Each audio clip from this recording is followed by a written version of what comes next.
right, we'll get started with a question from Charlie.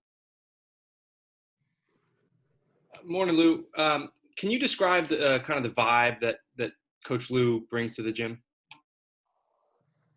So far, it's been good. It's been loose. It's been informative.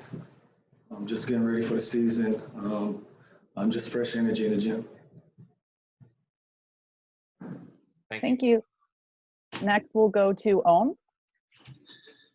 Lou, welcome back. You were as close as anybody to Montrezl Harrell. You kind of like helped him with his career and everything. How surprised were you to see him end up a Laker this summer? And how does the attitude and personality of this team change without Trez and Doc and all the changes they made? Business is business. Trez made a decision for himself, so in that aspect, things happen and you move on for it. What was the second part of your question? How much have things changed from this team from last time you saw in the playoffs with all the changes they made with Doc on, Trez, JaMychal Green, and adding Ibaka and Luke? Well, we're still building. We hadn't even gotten the contact yet, so we really don't know the true identity of this team yet. So we're still building. Thank you. Next, we'll go to Farbad. Welcome back, Lou. I remember the moment the playoffs ended last year, you said, guys are pissed off. And it was one of the first things you said, entering the season right now, is it that same exact level of anger from last season or people, what is the motivation like that you've seen?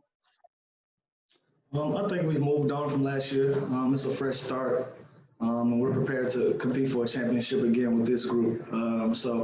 In order for us to move on, we kind of got to let that go, give ourselves an opportunity to have a fresh start and move forward.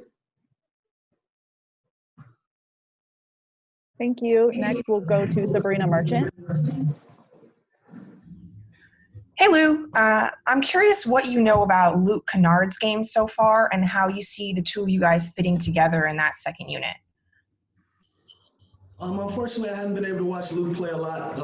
Competing against him, I know he's a shooter. I know he's a tough guy. He competes at a high level. So just the last 2 days with dummy and offense with him and just communicating, I think we'll be a good fit together. Thanks, Sabrina. Next, we'll go to Tilmair. Hey, Lou, it's good to see you. Hope you had a good offseason. I'm just curious. You're entering the final year of your deal. You're going to be 34. As the thought of, I guess, continuing your career with this franchise or your career in the NBA crept into your mind at all, or are you just focused on, trying to win a championship this year? I think about it all the time, but at the end of the day, I take it one step at a time, take it a day at a time. I'm blessed to be in a position where I'm kind of in control of my destiny after this season.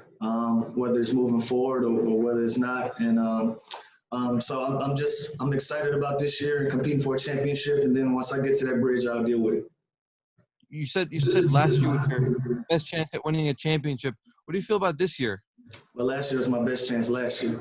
So we're moving forward. We're getting ready for this one.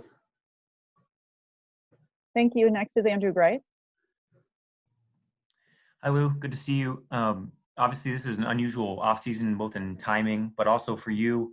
I mean, I've seen your name out there referenced as potential trade talks. I guess, what's this offseason been like just in general for you, from the shortness of it, the uncertainty of it? How have you felt these last couple months? Just unplugged. I just unplugged from basketball and focused on my family and enjoyed the time that I had with them. So I really didn't hear a lot of the noise. My job is to come in and compete on the team that I'm playing for and be a professional. Other than that, I can't deal with things that I can't control. Thanks, Luke. Thanks, Lou. That's all for today. Have a good one.